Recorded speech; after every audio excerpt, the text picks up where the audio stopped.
hungry. You've been out shopping for the garden all day, so and I've got kale, as you know. Yes. So what we're going to do today is we're going to make a very simple beans and greens, and this is a very easy weekday dish that you can do. The cool thing about it is you can eat it warm or cold. You can also do other things with it to transform it or even use it the next day. So our few basic ingredients that we're going to use, I'll first off start with the essential ones. Since it's kale and beans, guess what? You need kale and you need some beans. You are also definitely going to need a garlic, and you're going to need some chicken broth. I guess you could do vegetable broth if you're a vegetarian or you want to do vegetarian. And I would say salt and pepper are your essentials that you're going to need. Everything else that I have on the table here is, olive oil, you need to. Everything else here is optional. I have picked some fresh oregano and some fresh thyme and chives here, and we'll be using those, but you can use dried herbs as well if you prefer. I'm actually going to put some sun-dried tomatoes in, totally optional. You can also use fresh tomatoes for this, or stewed tomato, or canned tomatoes if you want. So those are optional things as well. So I have my beans here. These are just Great Northern beans. I prefer to start with dried beans simply because they are, I think they taste better, but you can certainly use canned beans. You can use any kind of bean you want, or lentils, or anything like that. All right, the first step in this is to, after you've minced up your garlic, is to simmer the beans for a little while in the chicken broth. First, I'm going to saute the garlic over sort of a medium heat for about a minute and a half. Now, if you want, you can also add onions into this. I'm not using onions today. All right, so I've got some olive oil in the pan. You know me, I don't measure. And now I'm going to put in the garlic. And we're just going to saute that garlic for about a minute or two to soften it up a little bit. Okay, so the next step is just to pour in the broth, whether you're using chicken broth, a little bit of salt to taste. This chicken broth already has some salt and pepper in it, and I also made it with lots of onions and you know, celery and carrots and all of those things. But you can actually add any of those things to this recipe. So we're just gonna stir this for a minute or two. All right, so now what we're gonna do is we are going to add the beans, and this is about 2 cups of beans. And remind me what type of beans you chose. These are just Great Northern. Sometimes I use whatever I have. Sometimes I use kidney beans, sometimes I use lentils, sometimes I use Spanish lentils, sometimes I use French lentils, sometimes I use kidney beans. It really doesn't matter, but I like it with the white beans myself. I'm also now just going to throw in, I'm not chopping this is just going to go in for flavor, oregano and thyme. And a question, why would you not chop that? See, I would have thought you would. This is really for flavoring, and it's going to cook down pretty, you know, it's going to cook and not be very appealing. So I'm going to chop some of the fresh herb, and we'll throw that in at serving time. So we'll have it something green and bright and pretty. So will you pull out the larger pieces Yes. before you serve it? I certainly will.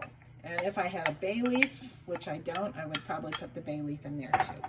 So we're going to bring this up to a boil, and then we will cover it, and we'll cook the beans until they are ready. And since I pre-cook these beans, that's going to take about maybe 10 minutes to kind of get the flavors going. You can also cook the beans from scratch in the broth if you want. That's another thing that you can do. That if you're working with dried beans and you've rehydrated them, that's going to take about probably, I don't know, maybe an hour before they get soft enough. But these I cooked earlier, and so they're all ready to go. And if you were using canned beans, you just do it this way. You would drain them first though. Okay? All right, that's what we're going to do. So. It looks delicious. Okay, Sandy, you got to smell this. Wow. These are sun-dried tomatoes that I made in my food dehydrator because last year I had so many tomatoes.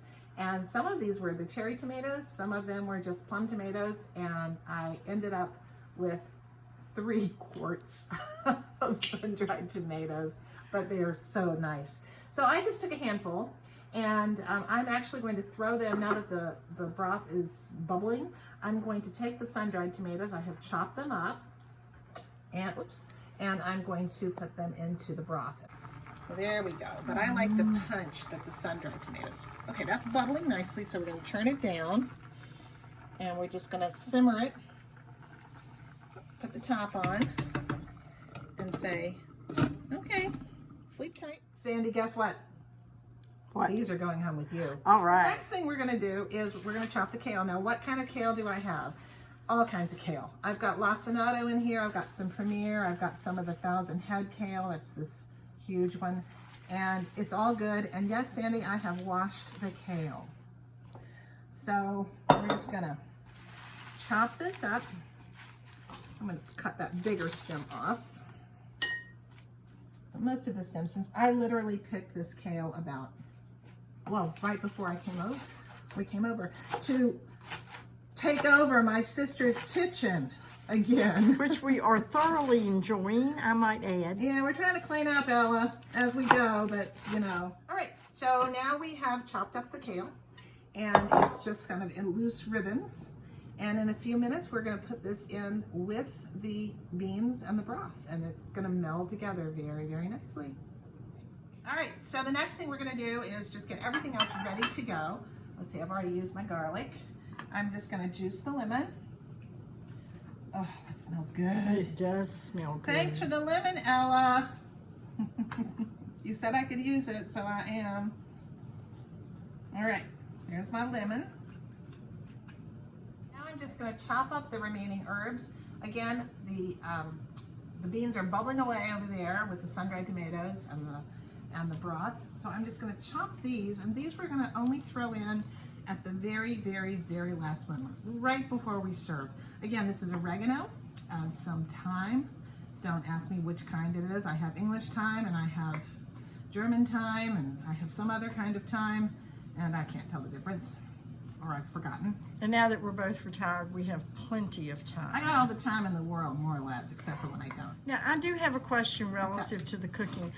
Why is this a step that you added in the information? You would only add this at the end. Oh, so I'm right. curious why this would not go in sooner. Because I want the power punch of fresh herbs, which do diminish over time. And also I want the bright color and the aroma to really come through, because this is a pretty simple dish, right? It's just beans and broth and greens. So you really want that fresh herb, if you have it, to pop in here. Okay, ready to see what's going on in here? Absolutely. I think I need to have a hot mitt. Do not touch hot things with your bare hands. Ooh, see how that's bubbling? Wow. All right, doesn't that look pretty? We are now going to add in, we're almost at the end of this recipe, we're going to add in the greens. Now, how long you cook them is really a matter of personal preference. I personally like my greens, that's probably about enough. We're going to have leftover greens here. That's okay. I'm always eating my greens. You just kind of gently stir them in. They're going to, of course, cook way down. But we're going to start by cooking them about 5 minutes.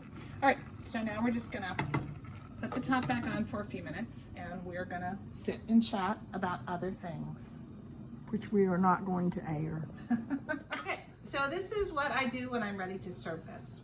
I'm going to put the lemon juice into the bean mixture, the beans and greens. And I don't add that earlier because I want that bright flash flavor. Then you just take a bowl and you're going to ladle it up, getting a little bit of this and a little bit of that. And you can make it as soupy. If you like it soupier, you can add more broth and cook it with more broth. I like mine about like this. Now, what I will now do is take my fresh herb, sprinkle it on the top. So I just put a little more pepper, I put a little bit more salt, and we're calling that done. So you can serve this with Parmesan cheese on top if you like. You can set this bowl right on the table, serve it with some crusty bread or maybe some cornbread if you're down here in the South. What else would I do? Sometimes I would have some I made it with orzo. Put a little orzo, or you can even do it with, ooh, Sandy, stone-ground grits. Absolutely. Okay. Or none of the above. How are you going to have yours tonight, Sandy? Well, I actually am thinking that I'm going to do some toasted cheese.